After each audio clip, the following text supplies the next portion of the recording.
walking up to the Hinman Building to have a conversation with Richard and Joel about the MSUD program to help, prospective students get a sense of the program. But it's such a nice day.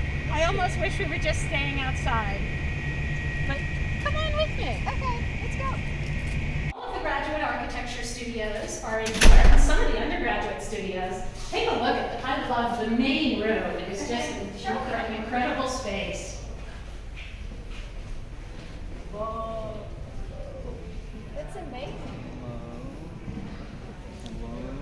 So this was designed by Nader Tehrani, award-winning architect and a really good friend of the program, re-inhabiting and adapting. This was an amazing workshop. You can still see the big crane. I mean, they used to build jet engines here in the 1940s.